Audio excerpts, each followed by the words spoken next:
umaga, ngayon po'y araw ng Biyernes, 7 na Oktubre. Ika-100 araw po ng Duterte Administration 2016. Sa ngalan po ni Kuya Daniel Razon, ako po si Jun Suriao. Ako naman si Rina Villamor. Darito na ang mga humahataw na balita ngayong umaga. Mga nagawa ni Pangulong Rodrigo Duterte sa unang 100 araw ng panunungkulan, iulat ngayong araw. Posibilidad ng pag-aatras ng tulong ng United Nations at mga kaalyadong bansa na madalas batikusin ng Pangulo, hindi ikinababahala ng palasyo. Salaysay ng mga testigo ng DOJ sa Bilibid Drug Trade Probe, nakitaan ang discrepancy ng ilang kongresista.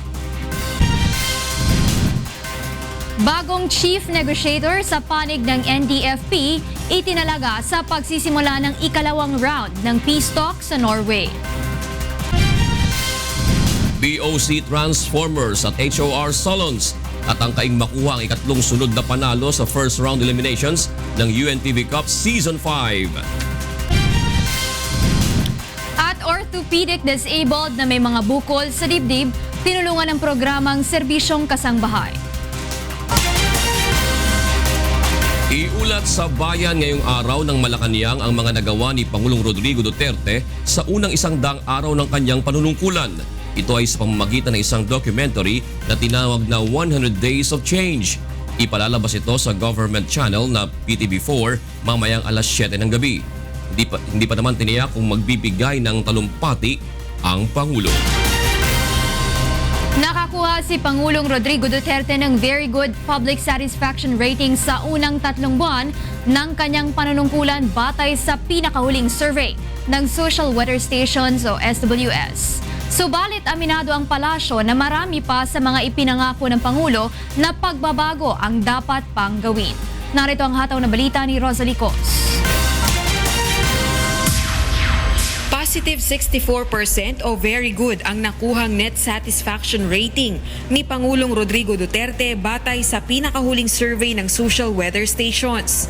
Kinuha ang survey mula September 24 hanggang 27 sa pamamagitan ng interview sa 1,200 botante sa buong bansa. 76% sa kanila ay nagsasabing kontento sila sa ginawa ng Pangulo, samantalang 11% ang di kontento. 13% naman ang hindi makapagdesisyon sa performance ni Pangulong Duterte sa loob ng unang 100 araw nito sa kanyang termino. Pumangalawa si Pangulong Duterte sa nakakuha ng pinakamataas na public satisfaction rating sa mga post-EDSA revolution presidents.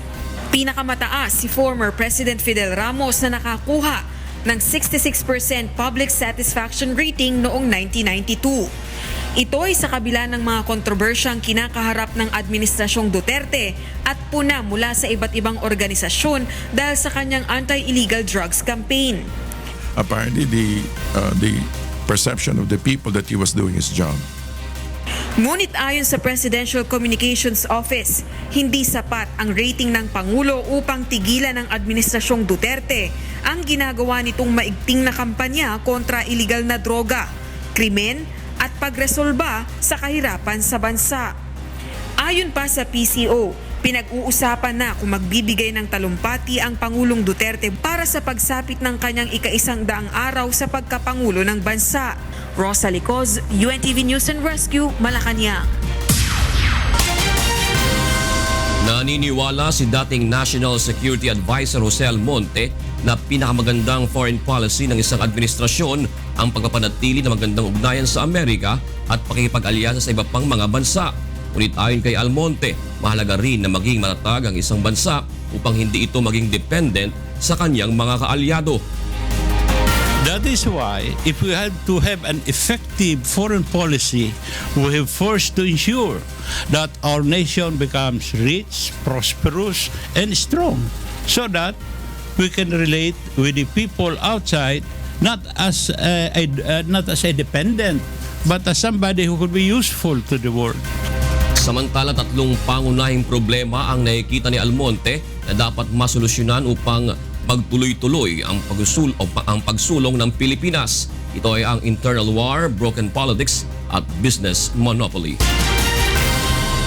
Nagtalaga ng bagong chief negotiator ang National Democratic Front of the Philippines sa pagsisimula ng ikalawang bahagi ng peace talks sa Oslo, Norway. Ayon sa NDFP, tatayo na bilang chief peace negotiator si Fidel Agkawili na dating vice chairperson ng panel. Pinalitan ni Agkawili ang dating chairperson na si Luis Halandoni matapos payagan ang matagal na niyang hiling na magbitiw sa chairmanship panel at umakto na lamang bilang senior advisor. Well, I've been asking to resign since I became 70 years old, 11 years ago. Now I'm 81. I think it is time for younger ones to take over the function of chairperson of the NDFP negotiating panel. Samantala, madaragdag naman bilang bahagi ng NDFP Peace Panel ang pinalayang political prisoner at consultant na si Benito Chamson. Sa iba pang balita, lalong dumadami ang bilang ng mga inaabandonang matatanda ayon sa datos na hawak ng Department of Social Welfare and Development. Kaya naman nananawagan ang ahensya sa publiko na bigyang respeto at pahalagahan ang mga matatanda, lalo na kung ito ay kanilang kamag-anak.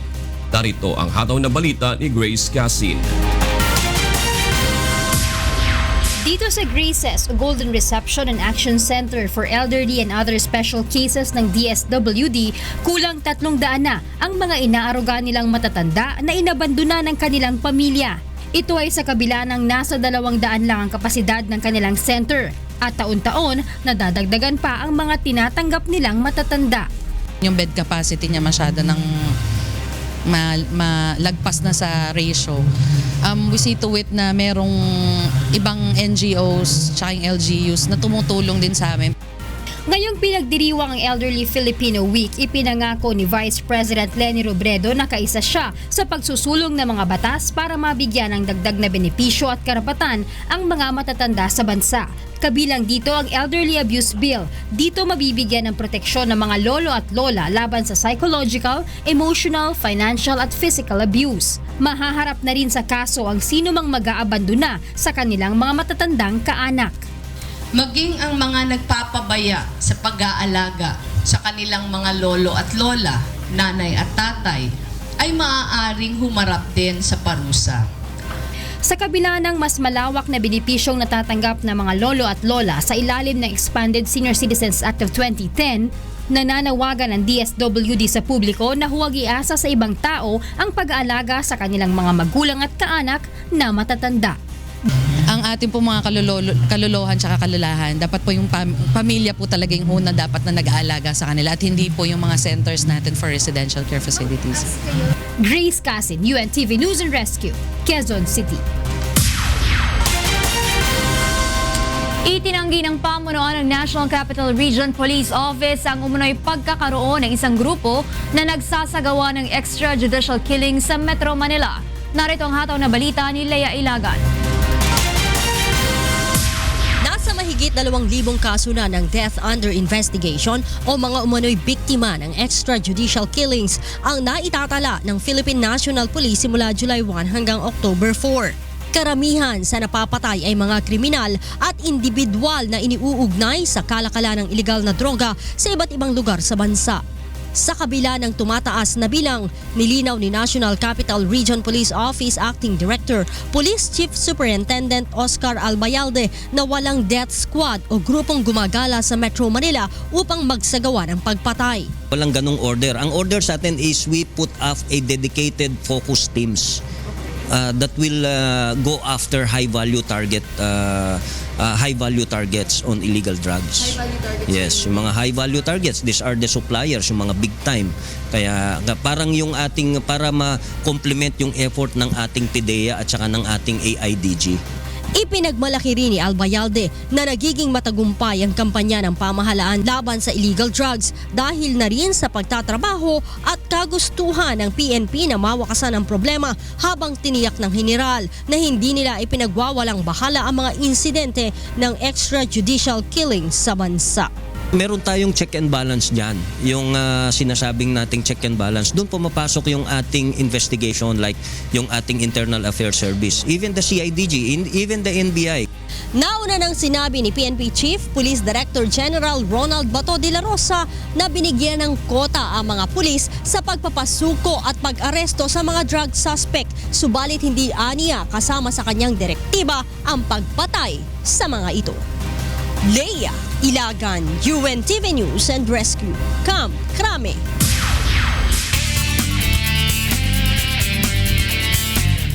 Nakaengkwentro ng mga otoridad ang top 6 drug personalities sa Quezon City sa isang buy-bus operation sa Quirino Highway kanina madaling araw.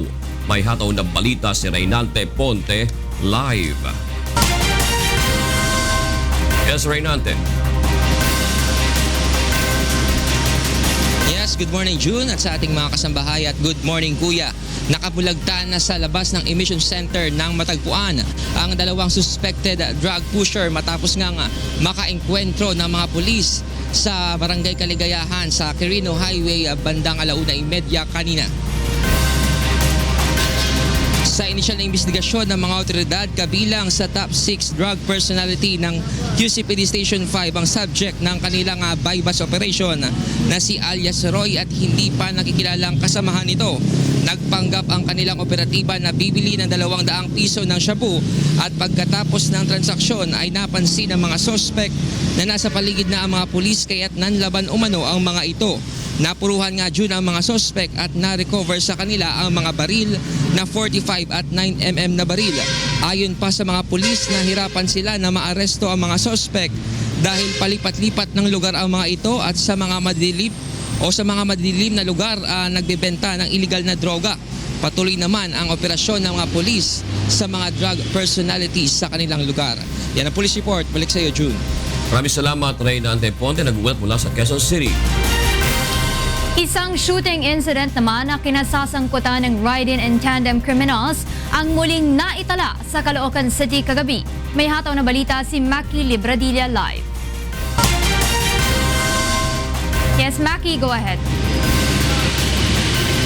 Good morning Rina, good morning sa lahat ng ating mga kasambahay. Dead on the spot ang isang lalaki matapos magtamo ng mga tama ng bala ng baril sa ulo at katawan ayon sa North Police District Soco. Tumangging humarap at magpakilala ang nakakita sa pangyayari subalit ayon sa kanyang salaysay, alas 11 ng gabi ng habulin ng 7 riding in tandem na mga nakabonet ang biktima. May tama na umano ng bala ang biktima sa paa habang tumatakbo hanggang sa pumasok na ito sa loob ng nadaanang bahay. Subalit hindi pa rin ito nakaligtas dahil ilan sa mga angkas na mga motorsiklo ay bumaba at pumasok din sa naturang bahay. Pagkatapos nito ay 2 putok ng baril ang narinig sa lugar saka mabilis na umalis ang mga lalaking sakay ng motorsiklo. Takot naman ang nararamdaman ng may-ari ng bahay sa nangyaring insidente. Nagulat na lang umano sila nang pumasok sa kanila ang biktima hanggang sa kwarto kung saan natutulog ang kanyang anak.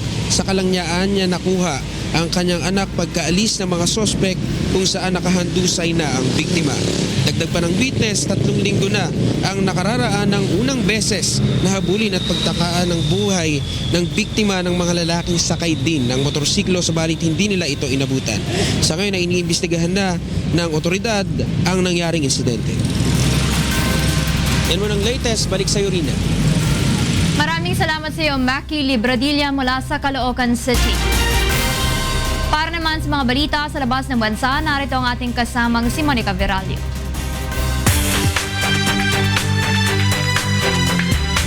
Good morning, Mon. Hi, Irina. Good morning. Here are the news from different parts of the globe at this hour. The European Union has launched its common border guard at Bulgaria-Turkish border, hoping it will help keep people away from a bloc that is still struggling with political aftershocks after the uncontrolled influx of refugees and migrants last year. The new force is designed as a rapid reaction force to be deployed in any place seeing a sharp increase in immigration. The new body will have 1,000 staff and will be able to purchase its own equipment and deploy at short notice. The EU has increasingly focused on sealing its external borders after being overwhelmed by the arrival of some 1.3 million people in 2015. At least 10 people were wounded when a bomb attached to a motorbike explodes near a police station in southwest Istanbul on Thursday. The blast occurred in the Yeni Bosna neighborhood, several kilometers from Istanbul Ataturk airport. Governor Vasip Sahin said all of the wounded were civilians and that investigations into who might be responsible were ongoing. There were no immediate claims of who are behind the blast as of this time.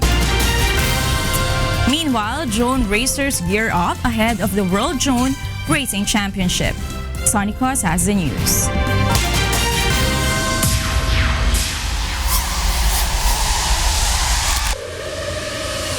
Some call it pod racing, others call it the real life video game. Drone racing has been another hit to watch out for since drone has been evolving and drone pilots are enthusiastic in showcasing what they and their aerial vehicles can do. And I think it speaks to the fact that drone racing isn't just one thing. I do think drone racing can be considered an evolution of esports. It has similar dynamics to the way people play esports, but it's broken through the screen and it's in the real world. From October 17 to 22, 2016, drone pilots around the world will gather to compete at the 2016 World Drone Racing Championships set in Kualoa Ranch, Hawaii. In New York, around 150 pilots competed at the U.S. National Drone Championships in August ahead of the global event. Founder and CEO of Drone Racing League, or DRL, Nick Horbacheski, is hyped and gearing up ahead of the international competition.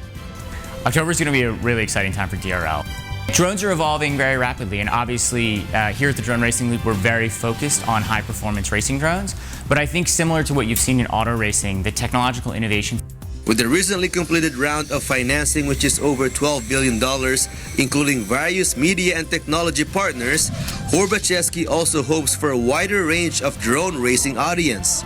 According to Nielsen, only 223,000 people watched live or within 7 days, the U.S. Drone Racing Nationals was broadcast on television. Sonicus, UNTV News and Rescue, New York. And those are the news from around the world this morning. Back to you, Rina. Thank you, Monica, for that global update. Mantala, puntahan natin ating makasama sa Radio La Verdad 350 sa Huntahan with Atty. G. Bet at Joe Castigador Jr. Magandang umaga. Buong good morning. Yeah, good morning, Atty. G. Hi, happy weekend. Hindi ka gabi yung Tingnan sinabi mo, kasi simulan pa lang, happy weekend. Ha? Nagmamadali talaga. Ano yan, Kuya Jun? Ano yan? Sinabi ni Secretary Yasa yung carrot and stick policy. Matindi na. Kahapon medyo mas naunawaan ko na ang Pangulong Digong nung mag-speech siya kahapon. Medyo mas maliwanag, mas kita mo yung passion niya talaga kahapon. Sabi niya, lagi na lang kasi tayong umaasa. Lagi na pagka may problema, hindi, nandiyan naman ang Amerika. Hindi natin kailangan, kinakailangan i-develop natin yung sarili natin. Hindi umaasa lagi tayo sa kung ano yung sinasabi. Tayo on our own feet, diba? To a certain extent, maganda. Tama siya. May punto siya doon. Huwag lang siya sobrang di ba? Yung ano mo na, yung nagka-curse. Po. Mga words na ginagamit At saka niya. may assurance naman siya, huwag kayo mag-alala, sabi niya, kung magka-problema talaga, siya daw unang hindi kakain. Siya daw unang... Tsaka 64%. 64%. Mataas yun. Sa ikumpara sa lahat ng naging Pangulo, ang kasing level lang niya ay si dating Pangulong Fidel Ramos sa 3 buwan na gano'n. 66 yung kay President Fidel Ramos. Ay napakataas nun. And to think na very good. ang daming kontrobersya, ang daming problema na hinarap niya. Ayun. Kuya Jun, Rina, narito mga dapat abangan sa ikalawang paghataw ng mga balita. Posibilidad ng pag-aatras ng tulong ng United Nations at mga kaalyadong bansa na madalas batikusin ng Pangulo, hindi ikinababahala ng palasyo. Salaysay ng mga testigo ng DOJ sa MVP drug trade probe. Nakitaan ang discrepancy ng ilang kongresista. Self-confessed hitman na si Edgar Matobato nakatakdang i-turn over sa PNP ngayong araw. Singil sa kuryente ngayong Oktubre, bababa ayon sa Meralco. At orthopedic disabled na may mga bukol sa dibdib, tinulungan ng programang Serbisyong Kasangbahay. Hindi nangangamba si Pangulong Rodrigo Duterte kung magdedesisyon ng European Union United Nations o maging ang Amerika na bawiin ang kanilang assistance sa Pilipinas. Narito ang hataw na balita ni Rosa Licos. Nanindigan si Pangulong Rodrigo Duterte na kailangang matapos ang suliranin ng bansa sa iligal na droga sa ilalim ng kanyang termino. Ginawa ang pahayag sa kanyang pagbisita sa Police Regional Office 13 sa Butuan City kagabi. Ito ay upang mailigtas ang buhay ng mga inosenteng mamamayan laban sa sari-saring krimen bunga ng paglaganap ng ipinagbabawal na gamot sa bansa. Kaya kahit iurong ng European Union, United Nations at United States of America ang kanilang tulong o assistance, hindi nangangamba si Pangulong Duterte. Ang mga ito ay kilalang kumukwestiyon sa anti-illegal drugs campaign ni Pangulong Duterte dahil sa tumataas na bilang ng drug-related killings sa bansa.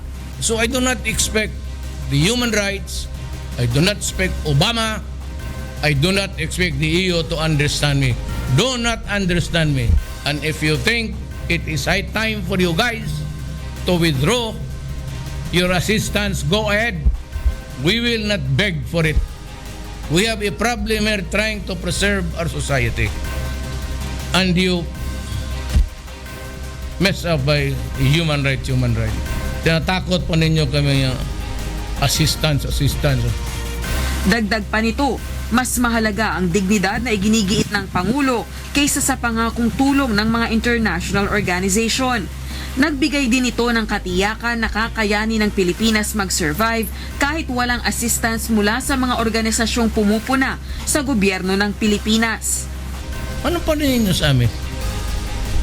How do you look at us? Mendicants? Na magsige lang, hindi kami sunod-sunod kami. We will survive. We will survive, Pasinis. Baski magkahirap gito, we will survive. I'll be the first one to go hungry and I'll first one to die of hunger. Huwag kayong mag-alala. But we will never compromise our dignity. Samantala, tinawag naman ni Pangulong Duterte si Senador Leila de Lima bilang manager ng operasyon ng iligal na droga sa New Bilibid Prison. De Lima was financed by drug money inside the national. Alam ba niya na mismo sa prisuhan, ang Secretary of Justice mismo ang manager?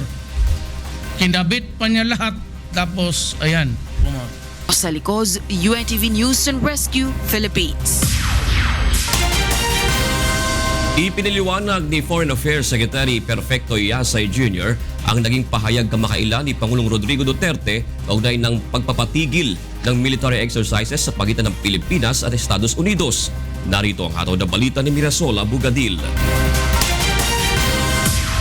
Binigo umano ng Amerika ang Pilipinas, kaya napilitan si President Rodrigo Duterte na i-realign ang foreign policy ng bansa. Ayon kay Foreign Affairs Secretary Perfecto Yasay Jr., ito ang nais bigyang diin ng Pangulo sa kanyang mga naging pahayag laban sa Amerika kamakailan. Dagdag pa ng kalihim, ang pagnanais ni Pangulong Duterte na paghiwalay sa Estados Unidos ay upang protektahan ang bansa sa internal at external security threats na nagiging dahilan ng pagiging sunod-sunuran dito. I was explaining what the president said when he said before the recently that the United States has failed us, and I put the context under which he meant that statement.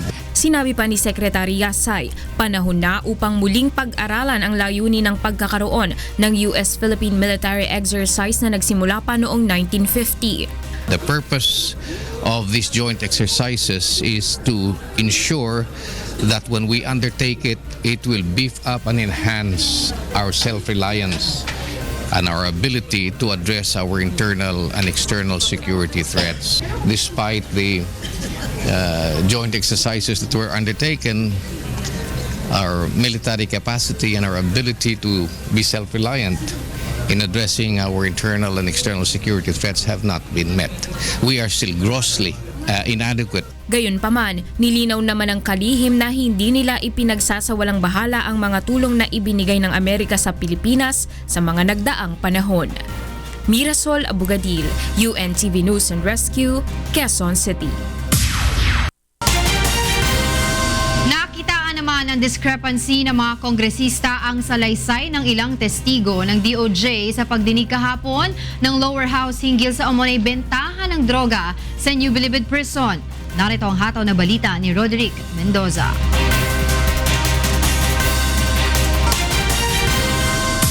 Hindi nakalusot sa mga kongresista ang ilang butas sa salaysay ng mga testigong iniharap ng DOJ sa pagdinig sa Kamara kahapon. Sa pagtatanong sa mga testigo, lumalabas na may mga discrepancy sa kanilang mga kwento. Ang Nooy Security Aide ni dating Justice Secretary Laila de Lima na si Jonel Sanchez, pinatutunayan na karelasyon ng kalihim ang driver nitong si Ronnie Dayan. Magkasama pa anyang natutulog ang dalawa sa isang kwarto sa bahay ni de Lima at sa tinutuluyang hotel kapag may mga lakad sila sa labas ng Metro Manila. Ngunit nang tanungin ng isang mambabatas, umamin itong hindi niya mismong nakikita na magkasamang natutulog ang dalawa. Gusto ko lang i-test ang credibility mo. Nakita mo sa kwarto natutulog silang dalawa? Hindi ko nakikita sir, pero doon natutulog si Mr. Dayan sir sa isang kwarto kasama si SOJ. Okay. Ibig mong sabihin, hindi mo nakikita sa loob pero pumapasok sa loob ng kwarto si Ronnie Dayan. Correct, sir. Okay. Ang high-profile inmate na si Ingelberto Durano na umano'y personal na nag-abot ng 1.5 million pesos na drug money kay de Lima noong December 2014, hindi umano matandaan ang eksaktong petsa kung kailan ito nangyari. Komento tuloy ng ilang mamabatas, tila selective ang memorya ng testigo. Kailan po ito nangyari, sir? Hindi ko na po matandaan yung tamang pizza, Your Honor. Hindi nyo matandaan kung kailan ito nangyari, pero natandaan nyo kung ano ang behavior ni Secretary de Lima na naglakad siya sa poste, nag-ano siya ng scarf, pero hindi nyo matandaan kung anong date ito. Tama ba? Wala pong date, yung buwan lang po ang natatandaan ko. Ang isa pang inmate na si Nonilo Arile, tumistigong aabot sa 300 million pesos ang nasamsam sa Bilibid nang isagawa ang raid noong 2014. Ngunit nang tanungin ng mambabatas, umaming wala siyang personal na kaalaman tungkol sa umano'y nawawalang pera, alahas at mga baril. Ibang maituturo mo na nakarinig o nakaalam na minawawala na 300 million worth pagkatapos ng December 15, 2014 raid? Kay GB Sebastian ko narinig na siya ho nagsabi sa akin na marami nga nakarating sa kanyang balita na almost 300 million po yung nawawala, Your Honor. Sa kabila nito, sinabi ni Police Senior Superintendent Jerry Valeroso na isang asset ng gobyerno si Arile at nagbigay umano ng impormasyon para sa naunsyaming Oplan Cronus sa Bilibid. Roderick Mendoza, UNTV News and Rescue, Quezon City. Inamin ni dating Bureau of Corrections of Bucor Chief Franklin Bucayo na may basbas ni dating Department of Justice Secretary at ngayon ay Senador Laila de Lima ang hindi pagkakasama ng Philippine National Police CIDG sa ginawang raid sa New Bilibid Prisons noong 2014. Narito ang hataw na balita ni Nel Maribuhok. Inulan ng tanong mula sa mga mambabatas sa ginawang pagdinig kahapon ng House Committee on Justice si dating Bureau of Corrections Director Franklin Bucayo kaugnay ng kanyang nalalaman sa nagiging kalakalan ng illegal na droga sa New Bilibid Prisons. Dumipensa si Bucayo sa tanong kung ano ang kanyang nalalaman sa ginagawang pagbisita noon ni de Lima sa loob ng Bilibid, partikular sa kubol ni JB Sebastian. I was the fourth director, and when I came in, 3 years has already lapsed. They were there already 3 years before I came. So, madalas po, sa nabalitaan ko, nung panahon nung mga una pa, madalas po silang pumapasok. Kaugnay naman ng naganap na raid sa Bilibid noong 2014. Ayon sa dating Bucor Chief, pinadalo siya ni de Lima noong October 2014 sa pagpupulong kasama ang Philippine Drug Enforcement Agency at National Bureau of Investigation kaugnay ng paglutas sa kriminalidad sa loob ng Bilibid. Dito napansin ni Bucayo na hindi nakasama ang PNP Criminal Investigation and Detection Group na kung saan sa orihinal na plano ay kasama ito sa operasyon. Sinabi ni Bucayo, dito na niya tinanong si de Lima. Gaya din ng sinabi ko kanina, when we were planning, in one of our plans, tinanong ko po si Secretary at sinabi ko, ma'am, am I going to inform the CIDG? ang sabi niya po ay no need. Hindi ba whitewash raid yung ginawa nyo? As far as I am concerned po, meron po itong preliminary preparation long before. Pinabulaanan rin ni Bukayo na hinarang nila ang Oplan Kronos ng CIDG na gaya ng unang inihayag ni General Benjamin Magalong sa mga unang pagdinig ng lower house. Si Bukayo ang isa sa mga itinuturo ng bilibid inmate na si Jojo Baligad na tumatanggap ng 1.7 million pesos upang payagan ng paglaganap ng iligal na kalakalan ng droga sa bilibid na pinabulaanan naman kahapon ng dating Bucor Chief. Nel Maribuho, UNTV News and Rescue, House of Representatives. Nakatakdang i-turn over ni Senator Antonio Trillanes IV ang self-confessed hitman na si Edgar Matobato sa Philippine National Police ngayong araw. Narito ang hataw na balita ni Joyce Balancio. With or without the warrant, dadali na namin sa krame. In-inform ko na rin sila na we will be there 10 a.m. Sa Camp Crame. Dadalhin na ni Senator Antonio Trillanes IV ang testigo si Edgar Matobato sa Philippine National Police mamaya matapos maglabas ng warrant of arrest ang Davao City Metropolitan Branch 3. Bagaman naghain na rin ang kampo nito ng motion for reconsideration para bawiin ang arrest warrant, nais ng senador na kusang isuko si Matobato upang makaiwas sa anumang hindi inaasahang insidente. Ang warrant of arrest ay bunsod ng hindi pagsipot ni Matobato sa nakatakda niyang arraignment noong Lunes para sa kasong illegal possession of firearms. Paliwanag ng kampo ng senador, hindi alam ni Matobato ang schedule ng arraignment na sumabay pala sa hearing ng Senado sa mga manay kaso ng extrajudicial killings. Monday that it was announced na isususpend muna yung hearings. So aside from the fact na hindi alam personally ni Mr. Matobato, ako hindi ko alam na ako yung bibigay sa kanya ng custody. Ang problema namin was hindi talaga pwedeng maka-attend. Dahil bailable naman ang kaso, agad na maglalagak ng piyansa si Trillanes para kay Matobato. Kumpiyansa naman ng senador na tatratuhin ito ng maayos ng PNP. We will entrust him sa pangangalaga ng leadership mismo ng Philippine National Police. Para sa atin, we will turn him over in good faith and I believe, pangangalagaan nila. Nakahanda naman si Senator Trillanes na bigyan pa rin ng protective custody si Matobato kahit sinabi na ni Committee on Justice and Human Rights Chairman Senator Richard Gordon na hindi na kinakailangan ang karagdagang testimonya nito sa pagpapatuloy ng pagdinig ng komite. Joyce Balancio, UNTV News and Rescue, Senate of the Philippines. Uumpisahan na sa susunod na taon ng Philippine National Police ang war on illegal gambling o illegal na sugal. Ayon kay PNP Deputy Chief for Administration Deputy Director General Francisco Uyami, katulad ito ng Oplan Tukhang ngunit laban naman sa mga gambling lord at mga operator ng illegal na sugal tulad ng weteng. Dagdag pa ng opisyal, hindi magiging madugo ang war on illegal gambling kumpara sa Oplan Double Barrel laban naman sa illegal na droga. Makakatulong ng PNP sa programang ito ang Philippine Charity Sweepstakes Office. Wala namang special treatment sa mga celebrity na nakapiit ngayon sa Camp Karingal.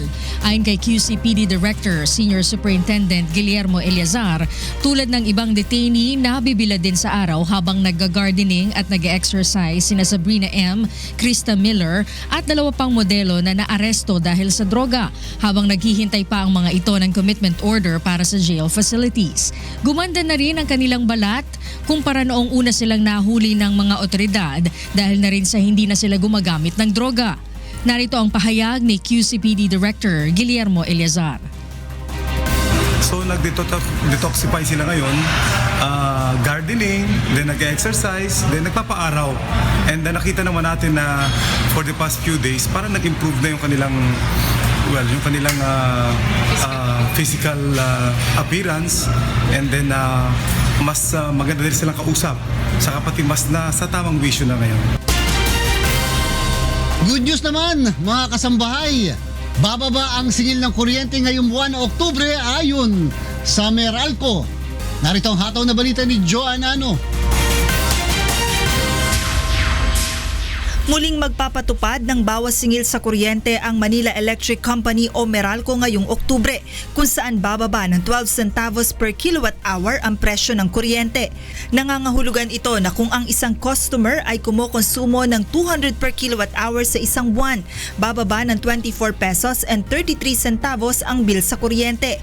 36 pesos and 49 centavos para sa mga kumukonsumo ng 300 per kilowatt-hour, 48 pesos and 65 centavos sa bawat 400 per kilowatt-hour consumption, at 60 pesos and 82 centavos para sa mga gumagamit ng 500 per kilowatt-hour.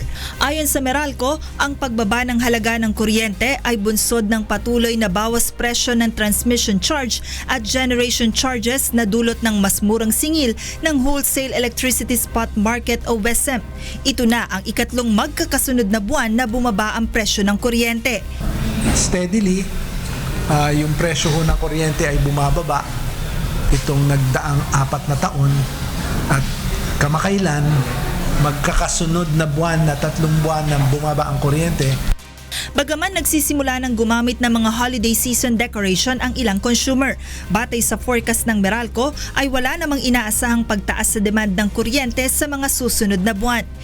Usually naman, pag second half of the year, pag nagsimula ng tag-ulan, tapos na yung summer, mas mababa typically yung paggamit ng kuryente. Na kahit na actually pagdating ng holiday season na tumadami yung paggamit ng mga ilaw, hindi pa rin ganun kataas ang demand for power. Hindi pa masabi sa ngayon ng Meralco kung magtutuloy-tuloy pa rin ang pagbaba ng presyo ng kuryente sa mga susunod na buwan. Joan Nano, UNTV News and Rescue, Pasig City. Para naman sa mga balita sa labas ng bansa, narito ang ating kasamang si Rina Villamor para ibigay sa atin ang mga detalye.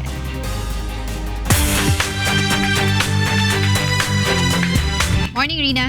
Good morning, Angela. Here are the latest news from different parts of the world. Palestinian President Mahmoud Abbas left a West Bank hospital on Thursday after undergoing heart function tests, which showed normal results. The 81-year-old president was taken to the facility without prior public announcement. He has long been reported to be suffering from heart problems, but Palestinian political officials have never confirmed it. Meanwhile, supporters of Abbas' Fatah party took the streets of Gaza Strip to show their support for him. Abbas became Palestinian president after the death of Yasser Arafat in 2004. Major Brazilian parties, including those of President Michel Temer and former President Dilma Rousseff, suffer huge losses in local elections as corruption taints them both. Carlos Miranda has the news.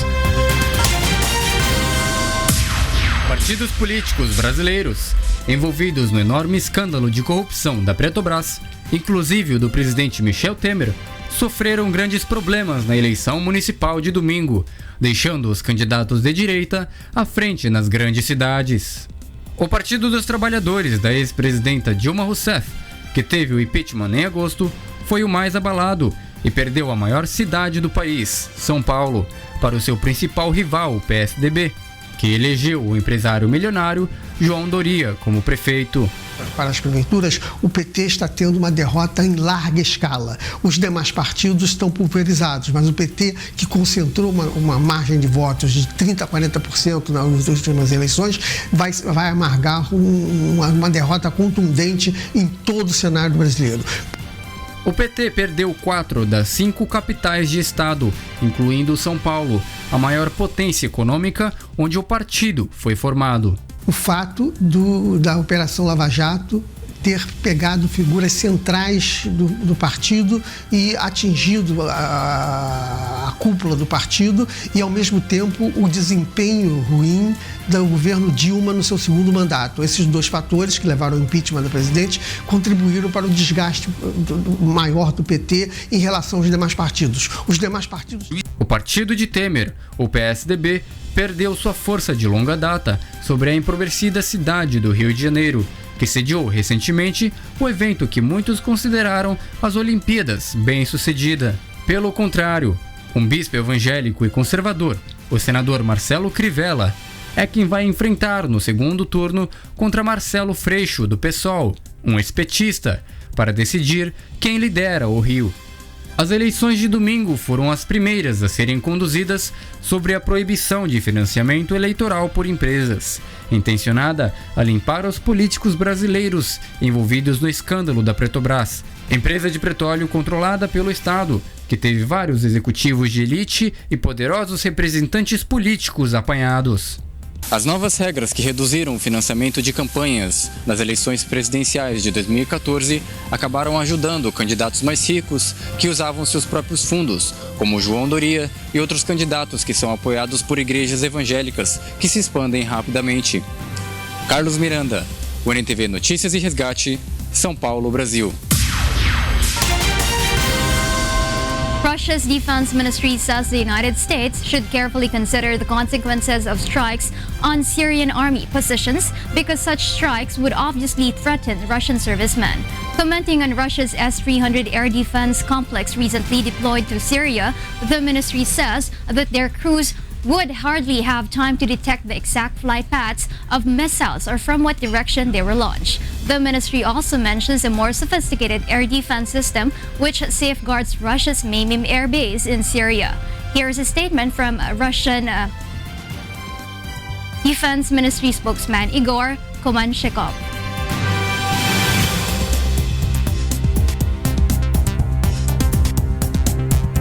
And those are the latest news from around the world at this hour. Back to you, Angela.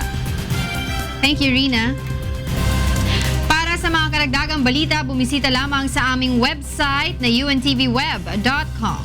At narito po mga dapat niyong abangan sa ikatlong paghataw ng mga balita. Pangulong Rodrigo Duterte nakatakdang bumisita sa Brunei at China ngayong buwan. Window hours sa number coding scheme sa EDSA at C5 aalisin ng Metro Manila Development Authority o MMDA simula sa Nobyembre. BOC Transformers at HOR Solons tatangkaing makuha ang ikatlong sunod na panalo sa first round eliminations ng UNTV Cup Season 5. At orthopedic disabled na may mga bukol sa dibdib. Tinulungan ng programang Serbisyong Kasambahay. Sa detalye ng mga balita, nakatakdang bumisita si Pangulong Rodrigo Duterte sa Brunei at China ngayong buwan para sa kanyang state visit. Sa October 16 hanggang 18, magtutungo naman sa Brunei ang Pangulo at pagkatapos ay didiretso sa China. Una na ang nabanggit ng Pangulo ang plano nitong pakikipag-usap sa China upang buksan ang oportunidad ng alyansa ng dalawang bansa. Ang Brunei at China ang ika-4 at ika-5 bansang bibisitahin ni Pangulong Rodrigo Duterte. Sa iba pang balita, aalisin na ng Metro Manila Development Authority o MMDA ang window hours simula ngayong Nobyembre hanggang sa unang linggo ng Enero ng susunod na taon. Ito ay matapos na aprubahan ng Metro Manila Council. Sa kasalukuyang number coding scheme, bawal gamitin ang mga sasakyan na may kaukulang ipinagbabawal na plate number ending sa isang partikular na araw. Maaari namang bumiyahe ang mga private vehicles sa window hours na mula alas 10 ng umaga hanggang alas 3 ng hapon. Ngunit sa ipatutupad na bagong no window coding scheme, hindi na pahihintulutang dumaan ang mga ito sa EDSA at C5 mula alas 7 ng umaga hanggang alas 7 ng gabi. Pwede namang dumaan sa mga side streets at tumawid sa EDSA. Tinatayang nasa 20% ng volume ng mga sasakyan ang mababawas sa EDSA at C5 kapag ipinatupad na ang no window scheme. Silipin naman natin ang sitwasyon ng trapiko sa mga oras na ito. Mula kay Joan Nano, live. Yes, Joan, magandang umaga. Magandang umaga sa iyo, Monica. Magandang umaga sa lahat ng ating mga kasambahay at magandang umaga kay Kuya Daniel at sa mga kababayan nga natin na babiyahe na ngayong umaga. Sa mga oras na ito ay asahan na po ang moderate traffic sa ilang mga pangunahing lansangan sa Metro Manila. Silipin natin ang sitwasyon ng traffic.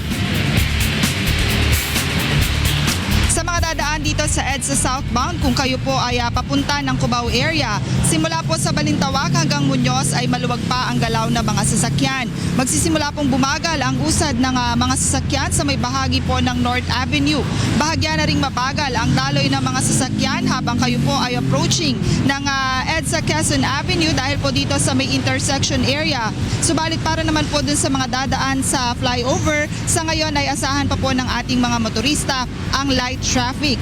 Mula naman po dyan sa may Santolan at Ortigas Avenue ay nagsisimula na ring maramdaman ng ating mga motorista ang moderate traffic sa mga oras na ito.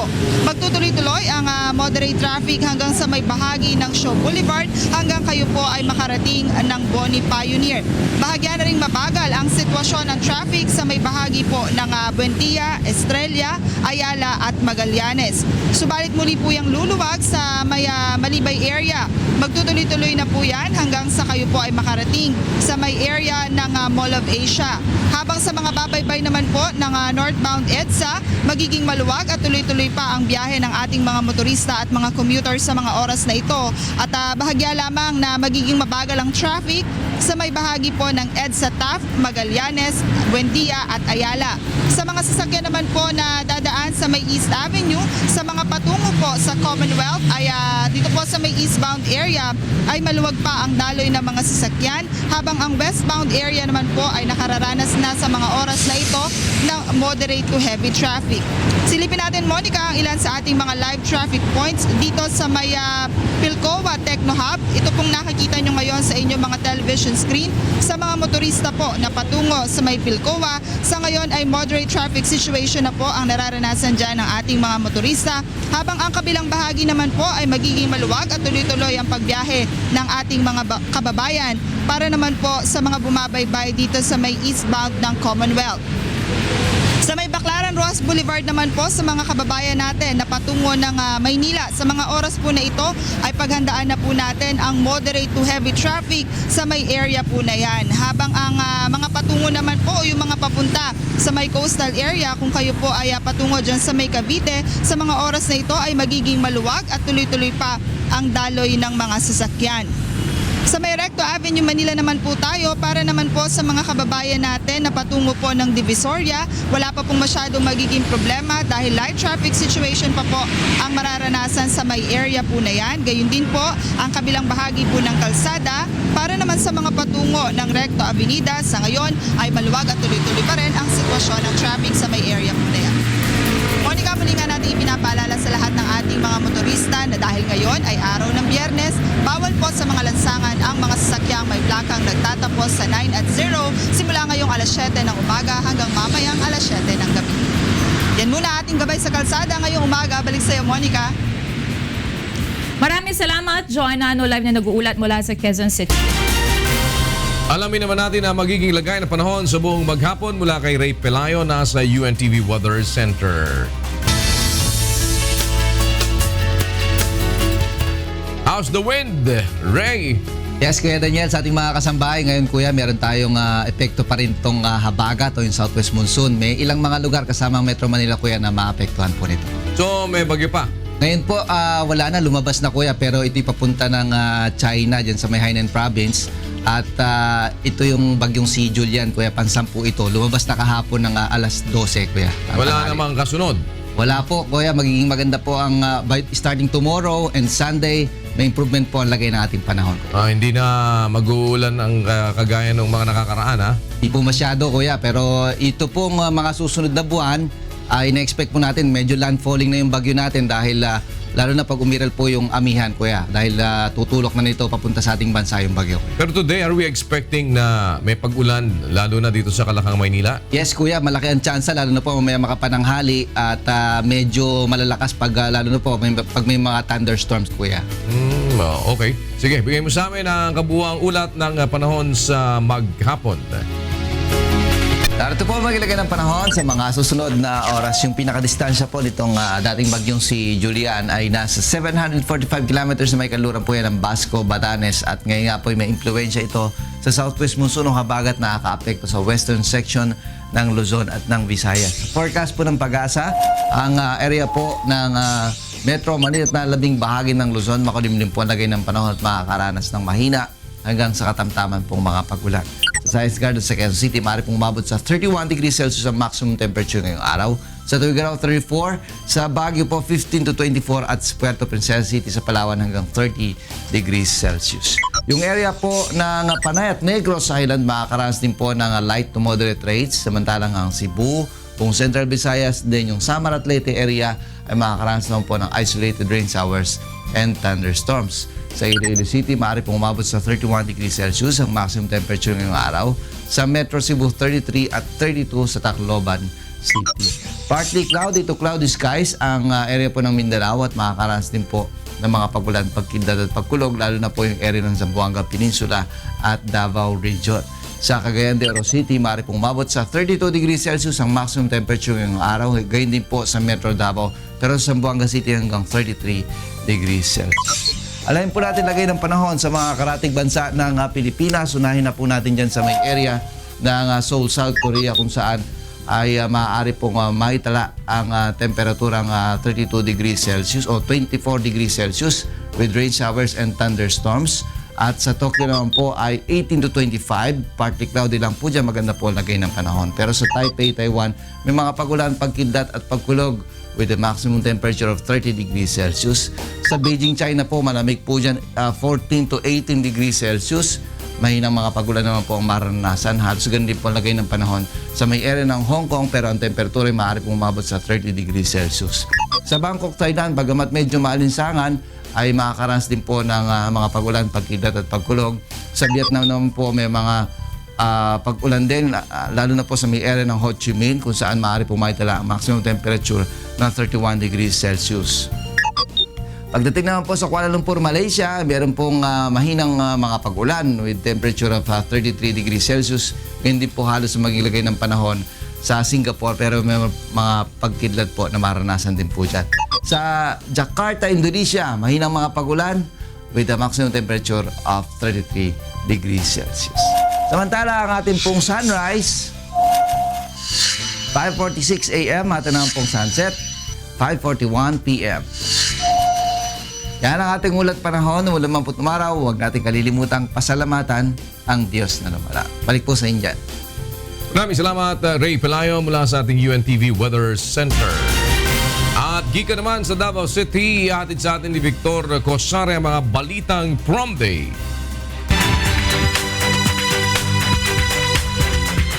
Mayang buntag, Victor.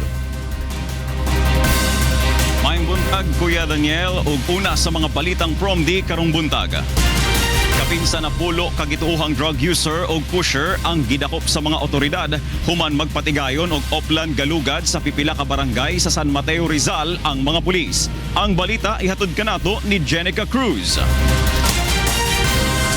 Arestado ang 16 na suspect na nagbebenta at gumagamit ng iligal na droga sa isinagawang Oplan Galugad ng Philippine National Police katuwang ang Armed Forces of the Philippines sa dalawang barangay sa San Mateo, Rizal alas 4 ng madaling araw kahapon. Unang ginalugad ng PNP at AFP ang Kalayaan, Barangay Ampidwan, kung saan nahuli ang dalawang magkapatid na tumako na miyembro ng Macon Group sa bisa ng search warrant. Sumunod naman ang Barangay Mali kung saan nahuli ang 14 na drug users sa isang buy-bust operation. Sa kabuuan, nakukumpiska ang mga operatiba ng mga residue, ilang sachet ng shabu at mga drug paraphernalia. Dalawa sa mga nahuli ay nauna ng sumuko sa Oplan Tokhang, ngunit ayon sa mga pulis patuloy pa rin ang mga ito sa pagbebenta ng iligal na droga. Dahil hindi po sila nahuli ng buy-bust, hindi po sila pwedeng kasuhan ng Section 5. Posible ang may kaso lang sa kanila ay Section 11, possession ng illegal drugs, at saka siguro yung Section 12, yung possession ng ibang paraphernalias, kasi meron din pong mga ibang gamit sa area, sa bahay. Sa kasalukuyan ay 558 drug dependents at 200 na pusher ang sumuko at nahuli sa San Mateo, Rizal mula nang paigtingin ang kampanya kontra iligal na droga ng Duterte administration. Jenica Cruz, UNTV News and Rescue, Rizal. Kapin sa 20 ka mga atabay nga ginudahang gigamit sa illegal mining ang nadiskubre sa mga otoridad sa Bacnotan, La Union. Mao kini ang balita ni Toto Fabros. Nakaawat ti report dagiti masignan manipod ti maysa concerned citizen ti barangay Salingkob, Bacnotan, La Union, may panggap ti may pagarup nga panakaadat ti haan nga may parba nga panagmina iti lugar. Idi na inspeksyon ti lugar, naduktalan lang nga adda 20 ket 4 nga bubon nga agunog na surok sa gasot nga pie. Sigun ti Bacnotan PNP adda pay nakita da nga chemical ken alikamen nga dagos met nga sinukimat ti Philippine Drug Enforcement Agency wenno PDEA. At nung pumunta kami doon, nakita namin yung mga weighing scale, oven, tapos mga chemicals na ang karakter niya mga Chinese. So, ang ginawa ng PDEA, kumuha ng mga sample. Lahat ng mga ingredients doon o chemical, kumuha ng PDEA at ang resulta naman ay nag-negative naman sa chemicals para sa illegal drugs. Sir, may basar ti deed of absolute seal, kuka ti may nga agnagan nga Alex si Apigo, ti 8,000 ket 5 gasot nga square meters nga daga. Ket na ilako ti may nga agnagan nga Shanitz Persian, taga Grace Park, Caloocan City. Ngem sugun ti Municipal Engineering Office, pigirit ti nakailanad ti building permit daytoy, may ibasar ti gamda nga records. Nag-apply siya 2002 for pigiri yung in-applyan niya doon sa building permit. Na-turn over met 20 Mines and Geoscience Bureau tapno dagiti na alang nga chemical ken alikamen nga mapagduduan nga aramaten tihaan nga may parbeng nga panagminas. Manamna mga nulunes ket mairwar ti resulta ti investigasyon. Toto Pablos, UNTV, Damag ken Salbar, La Union. Og kana ang mga balita nga atong gitutukan gawas sa kauluhan. Gikan diriya sa Dakbayan sa Davao, balik dia sa studio Kuya Daniel. Daghang salamat, Victor Cosare. Sa mga balita naman sa labas ng bansa, kasama natin si Angela Lagunsad.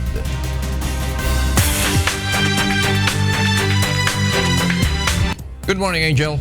Good morning, Kuya, and thank you. These are the news abroad. Members of the Organization of the Petroleum Exporting Countries, or OPEC, and non-OPEC oil producers plan an informal meeting in Istanbul on October 8 to 13. This is to discuss and find ways on how to implement a production deal that the OPEC members reached in Algiers last month. The deal aims to cut oil output for up to a year. Oil prices rose about 7% in September, ending up a second straight month after OPEC unveiled plans in Algiers to reduce output to between 32.5 million and 33 million barrels per day. Meanwhile, Venezuelan President Nicolas Maduro expects non-OPEC oil-producing countries like Russia to support OPEC's efforts to boost oil prices by reducing crude output. Here is the president's statement. Este acuerdo debe consolidarse en los próximos días y además estoy muy optimista en que los grandes países productores, no OPEP, como nuestra hermana Federación de Rusia, también se sumen a este esfuerzo mancomunado entre los países OPEC y no OPEP. In other news, former Portuguese Prime Minister Antonio Guterres thanked the United Nations Security Council for nominating him to be the next Secretary General on Thursday. The UN chief nominee vowed to tackle enormous challenges in the world affected by various conflicts. He also praised the current United Nations chief Ban Ki-moon of South Korea. Here is the statement of former Prime Minister Antonio Guterres. Gratitude, but also humility. Humility when facing the dramatic problems of today's world, and humility that is needed to serve, and especially to serve those that are most vulnerable, the victims of conflict, of terrorism, the victims of the violation of rights, the victims of poverty and the injustices of this world. Ban Ki-moon will step down at the end of 2016 after serving 2 terms. And those are the news abroad. Back to you, Kuya. Thank you, Angel.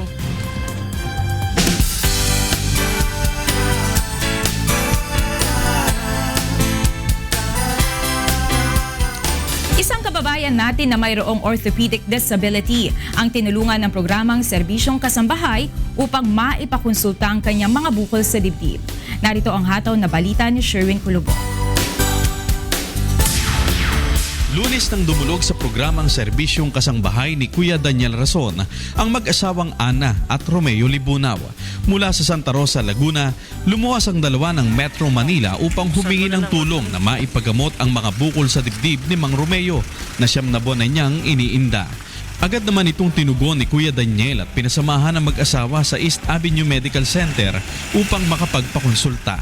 Gawin natin para at least kung sakali man kailangan ho kayong mag-MRI or mag-CT scan, malaman din natin yung sasabihin ng ating doktor na lalapitan kasi mas meron ho silang idea dyan. But just the same, kung ano man po yung mga dapat na i-undergo ninyo, tulungan po namin kayo para maisagawa naman, para mas makakuha tayo ng magandang resulta. Pagdating sa ospital, agad sinuri ng mga doktor si Mang Romeo. Ayon kay Dr. Felicidad Ordonez, malignant ang mga bukol sa dibdib. Upang magamot, kailangan itong dumaan sa maraming pagsusuri tulad ng biopsy, CT scan at MRI. You really need a biopsy. Now, my problem is, it looks like locally advanced siya dito sa area, advanced.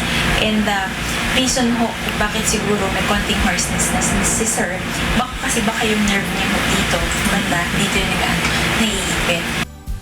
Samantala, sinamahan din ng grupo ang mag-asawa sa National Council on Disability Affairs upang makakuha ng ID. Dahil sa pagkakaroon ng orthopedic disability, makakakuha ng 20% discount si Mang Romeo sa lahat ng gamot na kanyang bibilhin, bukod pa sa mga pangunahing bilihin at prime commodities. Nagpapasalamat naman si Aling Ana sa tulong na ipinagkaloob sa kanila ng programa. Nagpapasalamat po kami ng marami sa UNTV, lalo na po sa serbisyong kasambahay kay Kuya Daniel sa mabilis po niyang pagtugon sa request namin na mapatignan po ang kalagayan ng mister ko. Sa susunod na linggo naman ay muling sasailalim sa pagsusuri si Mang Romeo sa East Avenue Medical Center. Sherwin Kulubong para sa serbisyong kasambahay. Sa sports, kasama natin si Rina Villamor.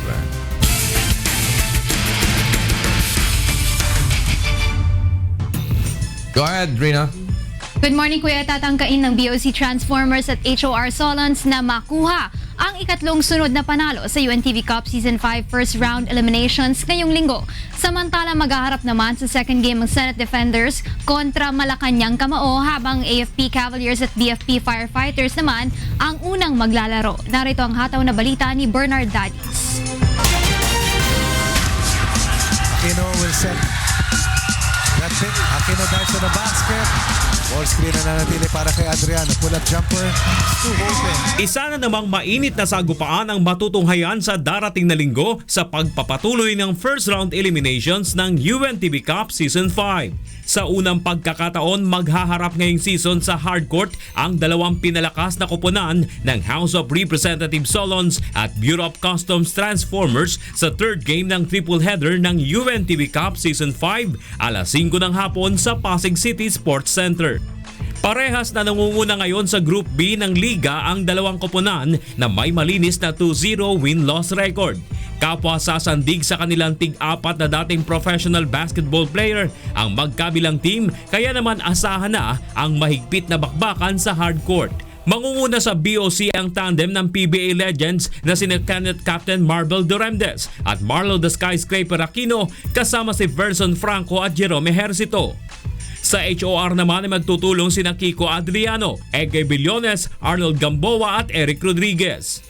Titignan namin yung imports ng HOR. Then again, titignan namin yung weaknesses nila, kung saan yung strength and weakness nila. Then on the practice, mag-a-adjust kami dun sa mga ginagawa nila.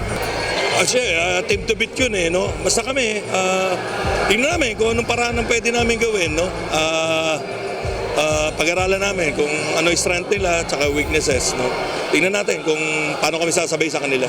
Una rito ay maghaharap naman sa second game ang Senate Defenders at Malacanang Kamao alas 3 ng hapon.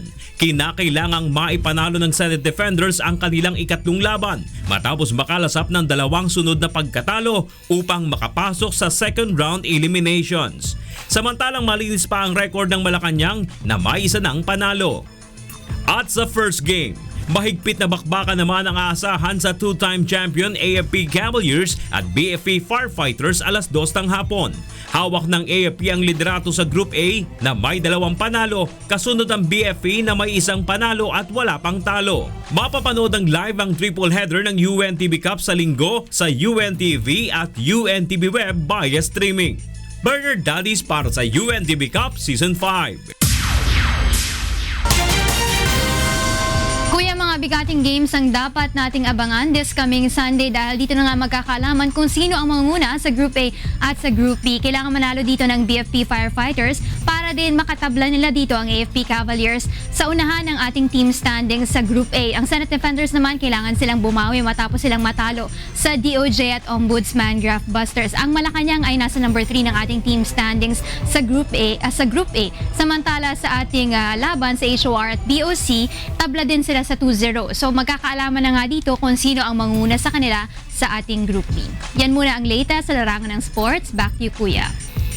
Maraming salamat, Rina.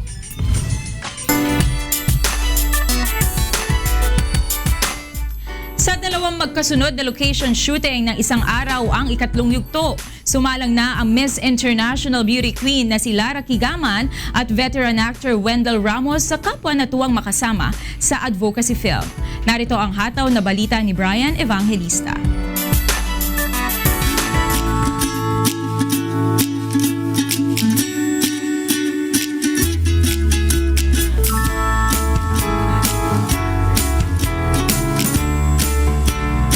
Special ang third day of shooting ng isang araw ikatlong yugto dahil mamamalas mo dito ang spectacular view ng Taal Volcano na matatagpuan sa gitna ng lawa. Ayun, no? Piling-pili din ang ilan sa location shooting ng pelikula upang maipakita sa mga manonood ang natatanging nitong ganda. Ilan pang mga artista ang inyong aabangan sa kanilang maeksena tulad lang ng teen actress na si Michelle Vito na excited sa kanyang role sa pelikula. And I think maganda tong movie na to kasi hindi siya yung basta mababasa lang natin or sa social media. Ito kasi malawak so mas mapapaliwanag yung talagang nangyayari. Natuwa naman si Michelle dahil dito na rin niya na ipagdiwang ang kanyang 19th birthday. Kaya nagpapasalamat siya na maging bahagi ng proyektong ito.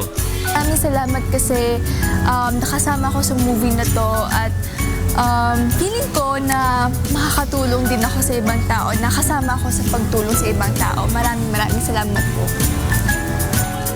Gaganap naman bilang mami ni Michelle, si Miss International 2005 Precious Lara Kigaman Alcaraz na natuwa sa panibagong papel na gagampanan. Pero kasi kadalasan ng mga ginagampanan kong roles, mga mommies na may hirap. So parang bihirang-bihira lang na nakukuha ko na syempre asawa ng general, so mayaman.